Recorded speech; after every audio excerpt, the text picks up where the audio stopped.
Well, I'm here with Eamon Hughes at Hughes Water Gardens, and everybody loves water features, fountains, and a lot of people want to have water bowls, but I think they're intimidated by it. And you're going to show us how to set one up, and it's really a pretty easy process. It's a quick 3-minute water garden. 3 minutes? That's even faster than I expected. So what would be like the basic things that a person needs to get before they start this process? Well, you need to go to your garden centre, find a nice bowl, a water bowl, and they come in all sizes. This is a nice, maroon coloured one. But you just pick one that would suit your size. You can do it up to 2-3 foot wide. This one's about 15-16 inches wide. Mm-hmm. So something that'll be in scale with your garden. And then pick some plants that you like. So, there's a wide selection of plants. Well, I tell you, here at your place, you have got an amazing selection of plants to choose from for aquatics, don't you? Oh, we do. And it'll suit all aspects. If you've got a shady garden, we can get you some for shade area to do this. Or if you're in full sun, you have a wider selection, of course, to do that. So if I've got 5 minutes, how am I supposed to do this? You're supposed to do it. Well, get your bowl. One thing we do is we like to put a little bit of our rubber liner in the bottom. It just, when you put the stone in, it stops it from slipping around in it. And so does it protect it too from chipping? Protects a little just on the glaze, so you never want to chip this glaze inside here. So one thing we're going to do here is put a little pre-made bamboo fountain on it. And these are really neat. They're so easy. Just lay them on. Has a tiny pump on it. And that's it? And that's it. It's as simple as that. That is simple. And we're going to, fine-tune this when we get it all planted.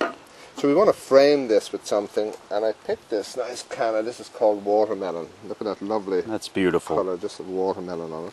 And you know what? It actually goes with the pot. It does. And a few stones here just to support it level.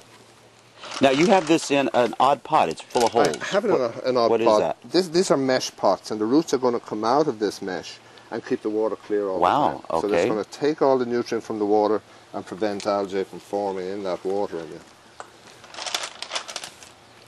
And again, I'm keeping this simple. It'll also keep the cost down for you.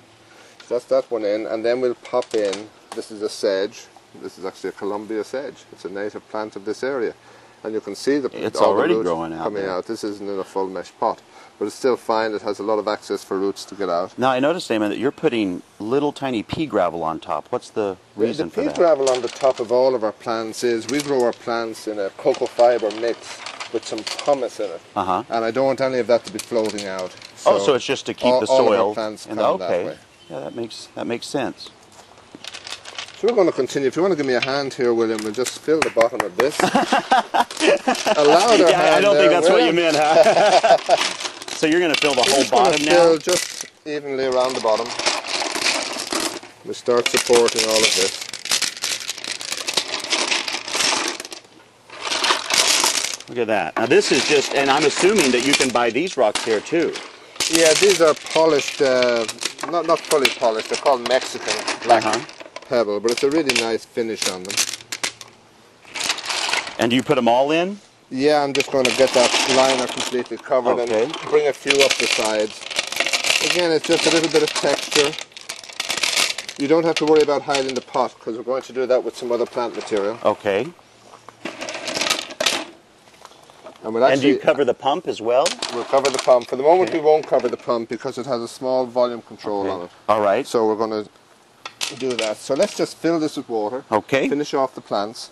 And well, I'm going to get a hose and then we're going to see how this works. Okay, thanks, William. So we've got the water in here now. What are you doing there? I'm just adding a few little water letters. It helps to hide the pots, and that's really good. And I'll also add a little bit of Azolla fairy moss. Being from Ireland, we have to have our fairies around. Well, Faith and Begorn, I know that's the truth. And it's really nice. You don't have to add much of it, and it just helps again to soften the edge of it.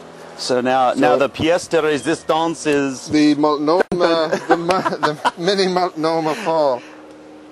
Look at that. There you go. And sometimes you have to be careful. These can sound like a running toilet. So we'll often just drop in a little rock. So just tuck that in under it, and you have your own little waterfall. I tell you what, Eamon, that is absolutely beautiful. Listen, thank you so much. And I tell you what, if any of you out there are interested in this, these can go inside, they can go outside, they can help you set that up for a small windowsill, patio deck. come on down and see the great people at Hughes Water Gardens and get one of these lovely little things for yourself. Thanks a Thank lot, you. Eamon.